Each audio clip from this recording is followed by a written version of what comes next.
Welcome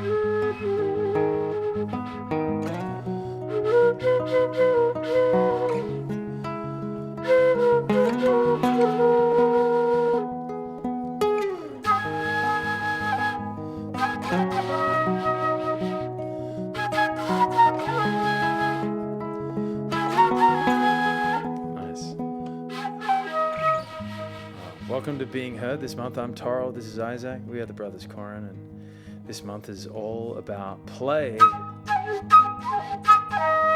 why not? I mean, really, we were born to play. We were born playing. We were told it was okay. And then at a certain point... What happens? Do your homework. What are you doing? Where's your chores?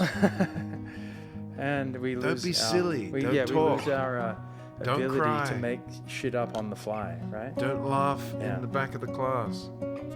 Yeah. And like right now, of course, we have no idea what we're doing, but we're playing anyway. I'm going to go to this chord. Yeah, free to play. I love this. Very cool. Well, play to us, especially as a voice principle, is your willingness to not be ready to make a sound, yet ready to see what occurs when you allow sound to happen, right? We work with so many people around voice that have spent years waiting to be ready to make a sound that's appropriate, that's pleasing, that's accurate, that is worth listening to, that has been given feedback, that has been Given the okay. Given the okay by experts. And of course, when we say it like this, you're like, oh, that sounds ridiculous. But where this is not just a sort of an occasional occurrence. This is a really common experience around voice, that along the way we lose our play such that we double check, or 3 times or 10 times check on ourselves before we really just let ourselves play and let things cultivate after we make the first noise. Yeah, I mean, it's all well and good to rehearse for a show or a play or a, presentation. But in the moment where you step out onto the stage of your life, can you be free for it? Can you be free for play in that moment? Surrendering to the moment, saying, all right, I've prepared as much as I can. Let it now, all go. Can I just play? Right. What happens when we play? Yeah, so we can actually gather practices where we're familiar with the song, we're familiar with the lyrics, we're familiar with the key. Let's take this out of music. We understand the talk we're going to give. We've prepared most important parts of our speech that we want to hit. We've even got bullet pointed moments in front of us on a piece of paper.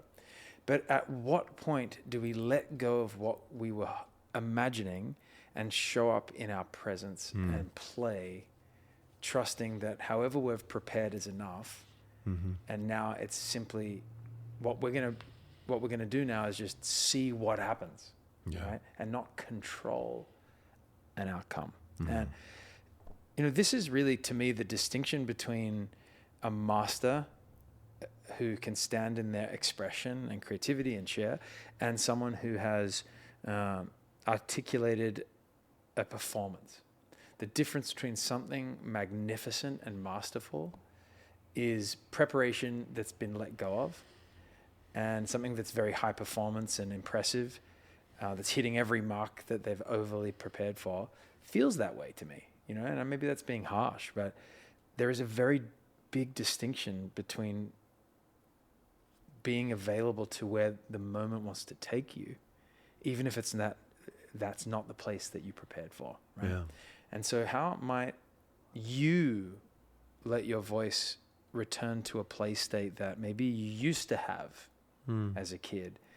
I think a really great sort of way of looking at this is that, when you were young, really young, 4, 5, 6, 7, 8, remember your favorite playground from where you grew up.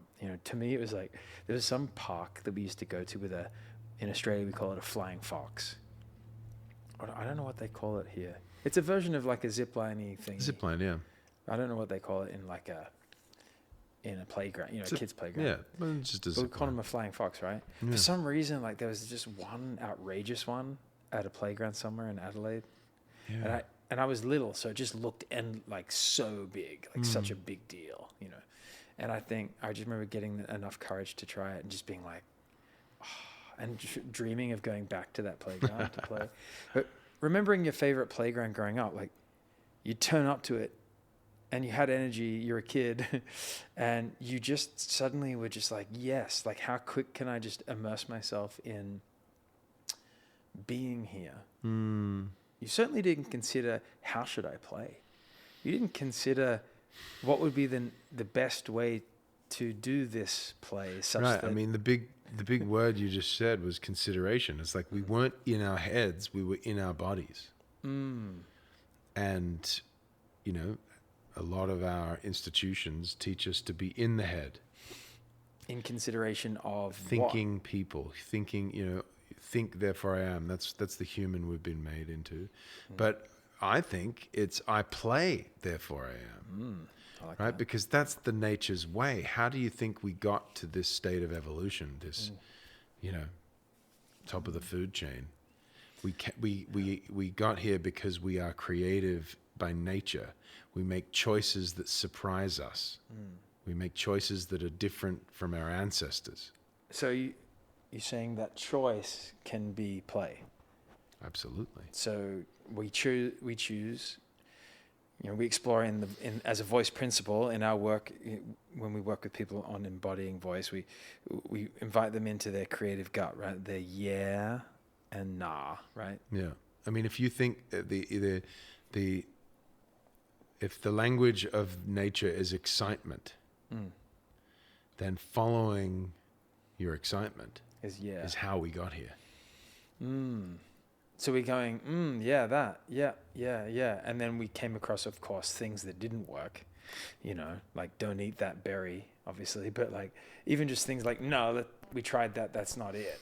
So we get indications as we play forward and explore, we learn by trying, yeah and nah, right? So freedom to choose and choice is a way we play forward too.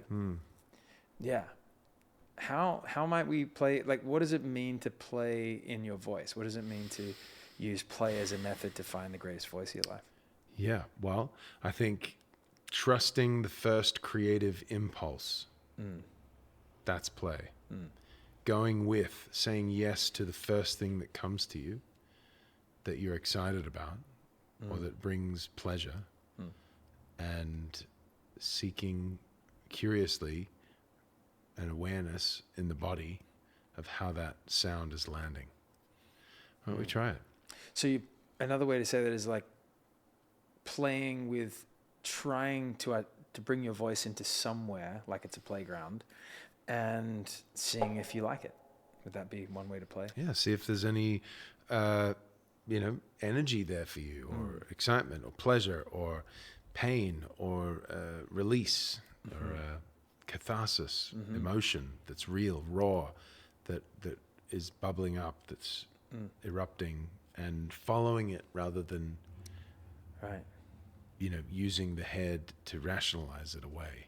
Or even just not considering it a technique or a technical thing, but just an opportunity to send your voice into places and try is another way to play with your voice. Yeah, not knowing what you're doing and then doing something.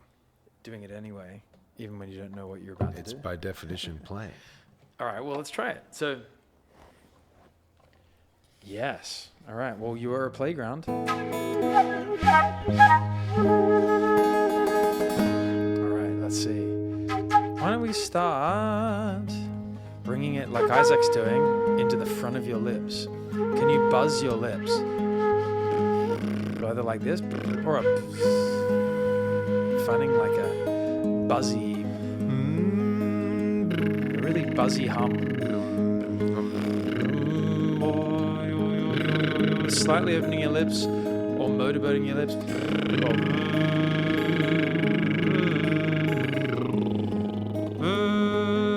Raise that note even higher. try to find a buzz that feels playful and good to you.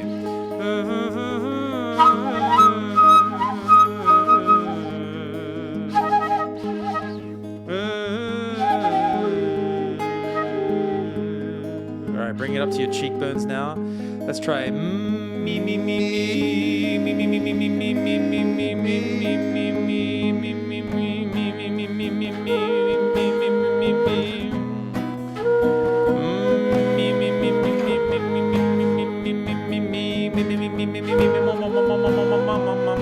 sending that me into your cheekbones, moving it around like it's a set of swings on your playground, maybe lifting your eyes and creating spaciousness in your face. Me, adding a smile or a bit of a cry face. Me, playing with joy or sadness. Me.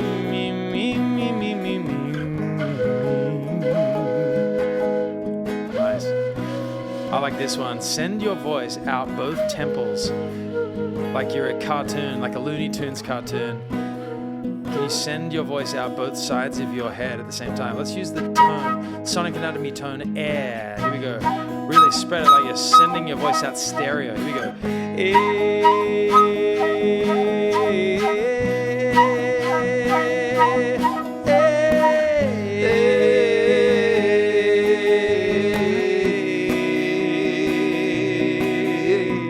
Imagine your voice is steaming out both sides of your ears. Elmer Fudd used to do.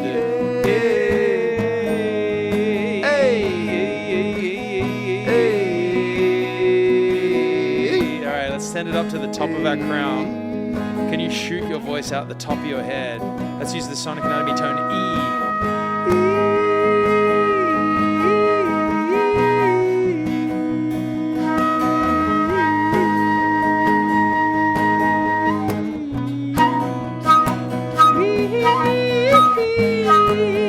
Swing around now from the top of your head, sending it out your temples, down into your lips. Can you become a whole playground for yourself now? Here we go.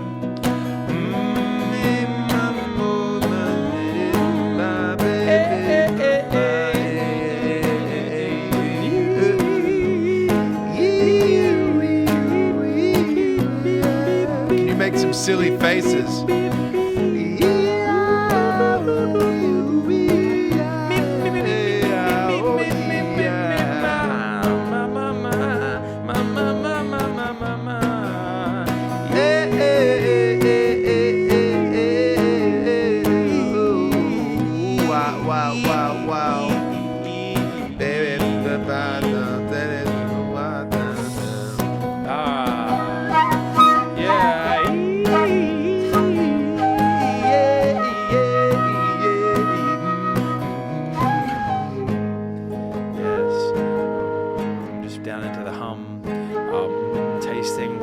Feels like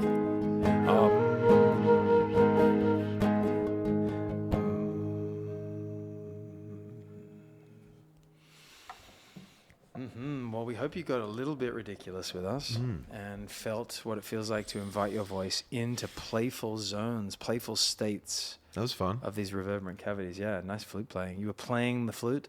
Well, you all playing your face. Yeah. Was really the invitation.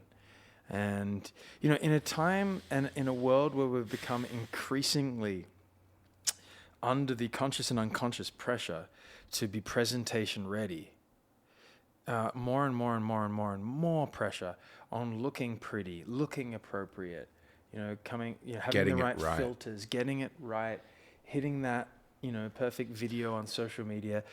When are you going to take life more seriously? Yeah, exactly. Isn't it time to get a little bit more inappropriate in the face? Playful. Isn't it time to get playful and a little ridiculous again? Isn't it what we have always had, that animalistic, fun, playful, less than serious side of us that needs to have a vital place in our day as well? I think so.